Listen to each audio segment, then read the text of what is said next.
കാസർഗോഡ് കടലാക്രമണം രൂക്ഷമായ പ്രദേശങ്ങളിൽ അധികൃതരുടെ അടിയന്തര ഇടപെടൽ.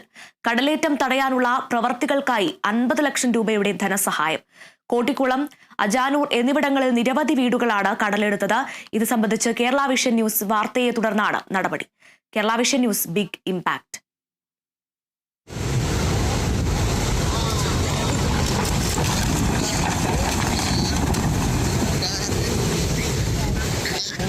രൂക്ഷമായ കടലാക്രമണ ഭീഷണി നിലനിൽക്കുന്ന കോട്ടിക്കുളം കടപ്പുറത്തു നിന്നുള്ള ദൃശ്യമാണിത്. കഴിഞ്ഞ കാലവർഷത്തിൽ കടലാക്രമണത്തിൽ കെട്ടിടമാകെ തകർന്ന് കടലിൽ പതിക്കുകയായിരുന്നു. മത്സ്യത്തൊഴിലാളികളുടെ ദുരിതവും കടൽ ഭിത്തി നിർമ്മിക്കേണ്ടതിന്റെ ആവശ്യകതയും കേരള വിഷൻ ന്യൂസ് അധികൃതരുടെ ശ്രദ്ധയിൽപ്പെടുത്തിയിരുന്നു. ഇന്നും കാസർഗോഡ് ജില്ലയിൽ ശക്തമായ മഴ മുന്നറിയിപ്പുകളാണുള്ളത്. മാത്രവുമല്ല, കടലേറ്റത്തിനും സാധ്യതയുണ്ട്. മത്സ്യത്തൊഴിലാളികൾക്ക് ഇത് വളരെയേറെ പ്രയാസം സൃഷ്ടിക്കുന്ന ഒരു സാഹചര്യമാണുള്ളത്.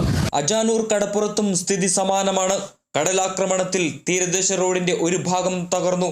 പലയിടത്തും കടൽ ഭിത്തിയില്ലാത്തത് താമസ സ്ഥലങ്ങൾ പോലും വാസയോഗ്യമല്ലാതാക്കുന്ന സ്ഥിതിയുണ്ടാക്കി.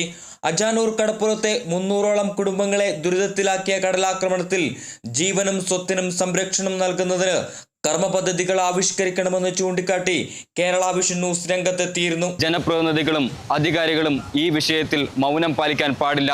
ഒരു ദുരന്തമുണ്ടാകുന്നതിന് മുൻപ് തന്നെ അടിയന്തര നടപടി സ്വീകരിക്കേണ്ടത് അനിവാര്യതയാണ്.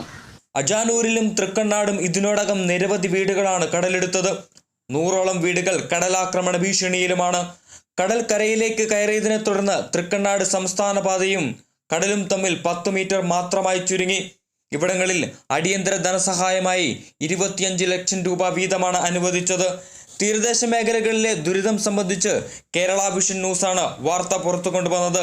ജനകീയ പ്രശ്നങ്ങളിൽ അടിയന്തര ഇടപെടൽ ആവശ്യപ്പെട്ടായിരുന്നു വാർത്ത. Joseph Augustine, Kerala vision news, Kasaragod.